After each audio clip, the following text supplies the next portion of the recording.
Happy New Year to you. I think the problem I have talking to somebody like you is what to leave out from your incredible career. Leave out the crumpet. Leave out the crumpet. No, I wanted to leave that bit in. You're here, of course, to promote the book, the wonderful book that details every single race you did. 585. 500. Can you remember them all?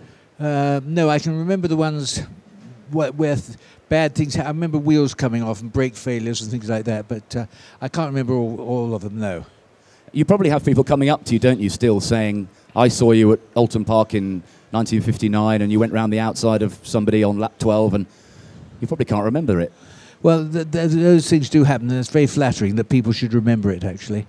It's amazing how many enthusiasts there are, and of course the thing that really staggers me, of course, is that many of the, looking around here, not many of these people were even born when I retired. I mean, it's a long time ago, and it's very flattering that they should be interested in the sport that much, and it includes myself. Autosport celebrating 60 years this year. Of course, you started racing just before Autosport started. Yeah. Have you always read the magazine? Have you always used it as a reference to keep up with what's going on? Yes, I have, because Autosport, I knew Gregor Grant quite well. In fact, I did a rally with him, and called Leon Charbonnier, I think it was. And in the I said to people, where is he? Because we'd had to stop. I couldn't find him. And they said, well, he's in the cinema. I went in the cinema, and there was poor old Gregor laying across all these seats because he was so tired. But no, he's a great guy, and of course I've followed it ever since then. Yes, I have. Let's go back to 1948 when you started. You were just 19. That was quite unique, wasn't it, in those days? Drivers started later then, but you were still a teenager. Yeah, well, you see, karts didn't exist. Karts weren't around then, which was a great shame. So the only thing you could start in really were 500 cc's or maybe a sports car. And I'd been very interested in cars because my father had raced at Indianapolis, and well, mostly at Brooklands, then Indianapolis. My mother had been an ambulance driver in the First World War, and then she did rallies and trials with my father. So I was brought up with, with fast cars, and it just seemed like a nice idea to do it because it was nothing like it is today. You've always said that you raced for fun. It was a hobby. Did you have aspirations to race Grand Prix cars, to race at Le Mans when you started? No, when I started, I just wanted to race. And then obviously as you go ahead and you're racing, then you begin to think, well, I'd like to try this, I'd like to try that. And I enjoyed every race. The only one I didn't really enjoy was Le Mans, purely because it was, in those days, it was not the same way as it is today where they go flat out from the start. And we had orders, you have to drop off 600 revs, you can't use this, you can't do that. And that I found rather boring, actually. The thing I find frustrating about modern racing is that everybody is tied to a specific discipline. You can't just jump in and race anything like you used to. Well, yeah, and in those days, of course, there were all different things coming up each year. You'd start with Formula 3 and then Formula 2, Formula 1, and one always wanted to try to do the more important races or the more interesting races, for instance, at Nürburgring, which is a wonderful circuit. I mean, it was really more exciting than nearly anywhere else in the world, and Monaco, because it was a principality, and, you see the people were very close.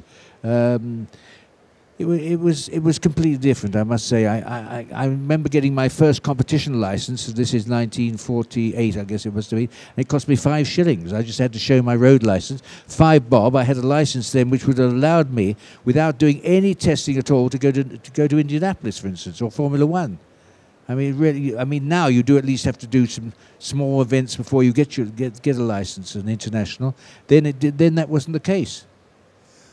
Obviously, shortly after you retired, the money thing started. Do you think that was a good thing or a bad thing? This very restrictive corporate sponsorship that infiltrated racing in the late 60s? I think I can see why it's necessary, but I think that because of this tremendous amount of money put in by sponsors and so on, I think it's a difficult thing for a driver. I mean, if I arrived there to the race track, as long as I was there for practice and for the race, then I was free afterwards. I could go chasing the crumpet or anything else. But now, of course, you have to go off and speak to Vodafone or all the other sponsors. So it wouldn't have suited my way of life, no. I bet Jensen doesn't tell me he chases crumpet after Jensen racing. wouldn't think of it, I bet no. He won't say that. No, but he's not queer. So don't worry about it, You heard it here first. Classic. You obviously keep up with modern racing. You don't think the guys have as much fun as you used to? Remembering God, that this no. is a family show, can you explain why? Well, the quality of life. I mean, Lewis or Jensen's for this year. I mean, what they have to do it wouldn't fit in with my lifestyle. To tell you the truth, I think it's unfortunate. I can understand why it is, because if you've got a sponsor spending goodness knows how much, obviously you have to go along with him. I mean, my sponsors were the people who paid me literally to go and drive something. I mean, for instance, I led the Roots Group team in rallies and so on in 50, whenever it was, and I got 50 quid for that. And I didn't have to go and do anything other than when they announced a new car, be there for that. So it was quite a different life. I know that you guys you'd finish a race and you'd go into the bar in the paddock, and you'd sit. Not the bar, because I didn't drink actually till I was 32. I may have acted that way, but I actually didn't. I didn't have a drink till I was 32 years old. That's an urban myth then, that you used to party hard. No, I partied hard, but I wasn't without drunk. drinking.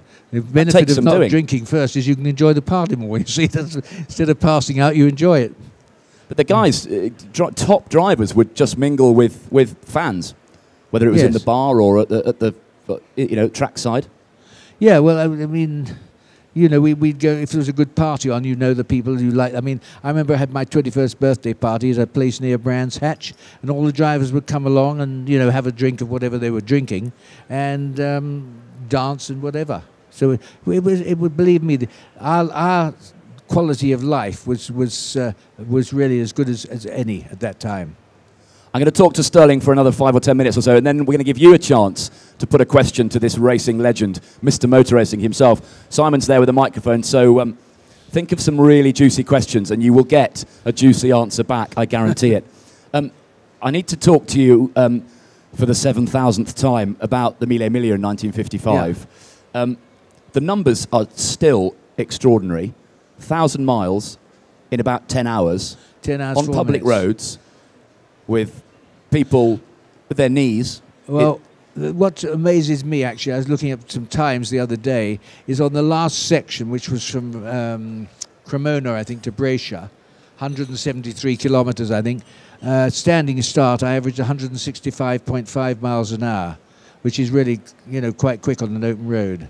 And I can't believe it myself. I must say, it just shows you what an incredible car the 300 SLR was. You averaged 165 on the last section. For 170 kilometres. Yeah. You must have been absolutely mad.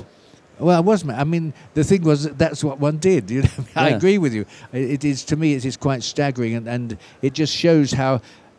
The thing with the SLR, which is a car I had, which was probably the finest sports car, certainly was of its day, was absolutely incredible. I mean, this is only 3 litres. It's quite a large car, 3 litres, and yet we could go up to 180 miles an hour in it, which is still quick. I mean, even by today's standard, 180 is not slow.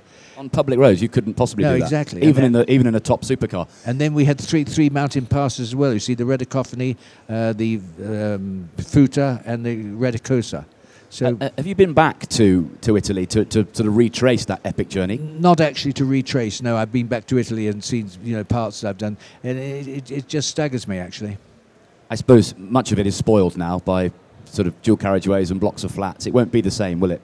Oh no, I think much of the roads do exist still, but I mean in those days, of course, you've got to realise there was no such thing as a dual carriageway. We didn't go on any dual carriageways, and the roads were pretty rough, I must say. And the staggering thing about it, that to me, is that the first car went at night at 9 o'clock at night, and then at half-minute intervals all the way through to midnight, and then at midnight the faster cars were sent off because there were diesels and God knows what, and then the faster cars. I went at 7:22 in the morning.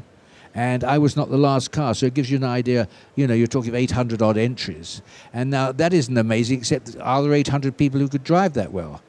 And you didn't have to drive that well. If you arrived in Brescia with a car like, say, a Healy or whatever, you got to put a number on the side, they'd take you, and that's how it was.